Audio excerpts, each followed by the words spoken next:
How do you solve a Young's modulus problem? This is practice exam question number 17. And the problem goes like this. You've got a car and it's being lifted by a crane, as you can see in this diagram here. So here's the car. It's being lifted by a crane and there's a cable that's about 20 meters long. And as the crane is lifting it, the car is accelerating upward at 2.53 meters per second squared. And they give us the mass of the car, they give us the length of the cable, and then down here they actually give us a little bit more than that.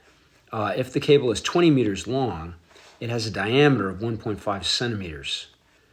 They also give us the Young's modulus of steel as 2 times 10 to the 11th newtons per square meter. And they want to know what's the amount, delta L, by which the cable stretches. So that's all the information in the problem.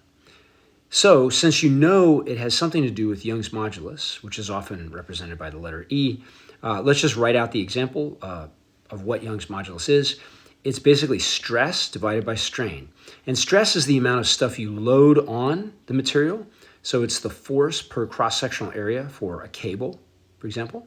And the strain is how much it gives. So that's the change in length divided by the length. So the stress is what you load on, and the strain is how much the material gives. So the question is asking us to find delta L, whatever that delta L is, how much did it stretch?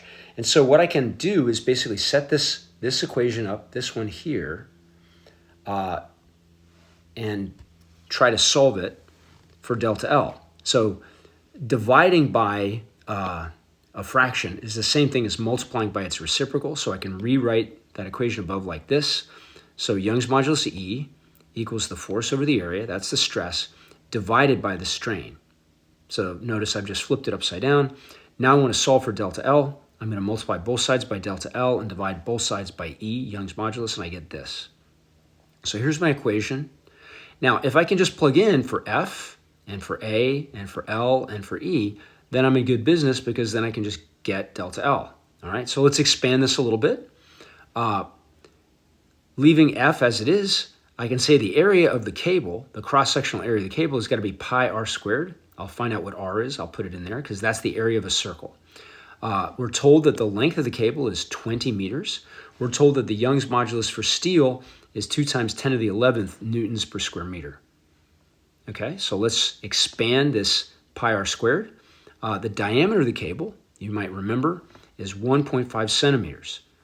So we're going to try to put everything in meters because the length of the cable is in meters, so we can't mix that with centimeters. So what we have down here is 1.5 times 10 to the minus 2 meters. That's a centimeter. And because that's the diameter, I have to divide it by 2 to get the radius. So this is pi times r quantity squared. So that's going to give me the area, this area here, which is so important for the stress. Got everything, but I don't know what F is. I don't have F, so I got to go back and find F. Now, you might be tempted to just say, oh, I know what F is. F has got to be, the mass of the car times G. That's going to be the tension in the cable. Well, you'd be right if the car was not accelerating upward, but it's accelerating upward. So this has got a little Newton's law twist to it, okay? So what we have to do, actually, is go down here. So let's take a look at the car as it's accelerating. So the car is being lifted upward by the cable. Again, it's 1,200 kilograms.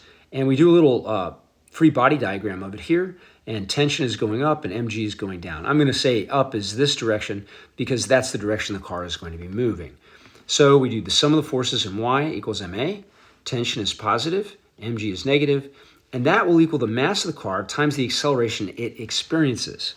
And we were told the acceleration it experiences is 2.53 meters per second squared. Okay, so I'm going to insert that into our formula here. So I've got this, plus t minus mg equals ma. First, I'm just going to move things over. So I add minus mg to both sides. I get this. I factor out the m in front. And now I've got the acceleration of the car upward plus the acceleration due to gravity. So I plug these guys in. 2.53 is a. That's what's given in the problem. G is just 9.8 meters per second squared, and that's the mass of the car. So when I plug this in, I basically get this amount right here, which is, 14,796 newtons, something like that. So it's a lot. And now I can plug that in here. Okay, so this is now the force that we were looking for. If I punch all this into my calculator, I get this. And the units of that are going to be newtons divided by meters squared. Over here, for this other factor here, remember this is the stress, and this whole set of parentheses is the strain. It's 20 meters here, divided by E, which is the Young's modulus for steel, 2 times 10 to the 11th newtons per square meter. So the units on this, remember, if I divide by a fraction, it's like multiplying by a reciprocal. So meters squared goes upstairs with meters there. I get meters cubed divided by newtons. And here I had newtons divided by meters squared. So meters squared, this part is going to cancel with part of this, just leaving meters behind. And newtons going to cancel with newtons. So I'm going to get units of meters. And when I get it, I punch all the numbers in. I get 8.4 times 10 to the minus third meters. But the question says, is that centimeters or is it millimeters? Well, what you got to remember is centi is 1 over 100. So like century is 100. And a millennium is typically 1,000 years. So milli is 1 over 1,000. So this is 10 to the minus 3. This is 10 to the minus 2. Since this is 8.4 times 10 to the minus 3, it's got to be 8.4 millimeters. So that's the amount by which the cable will stretch as the crane pulls the car upward.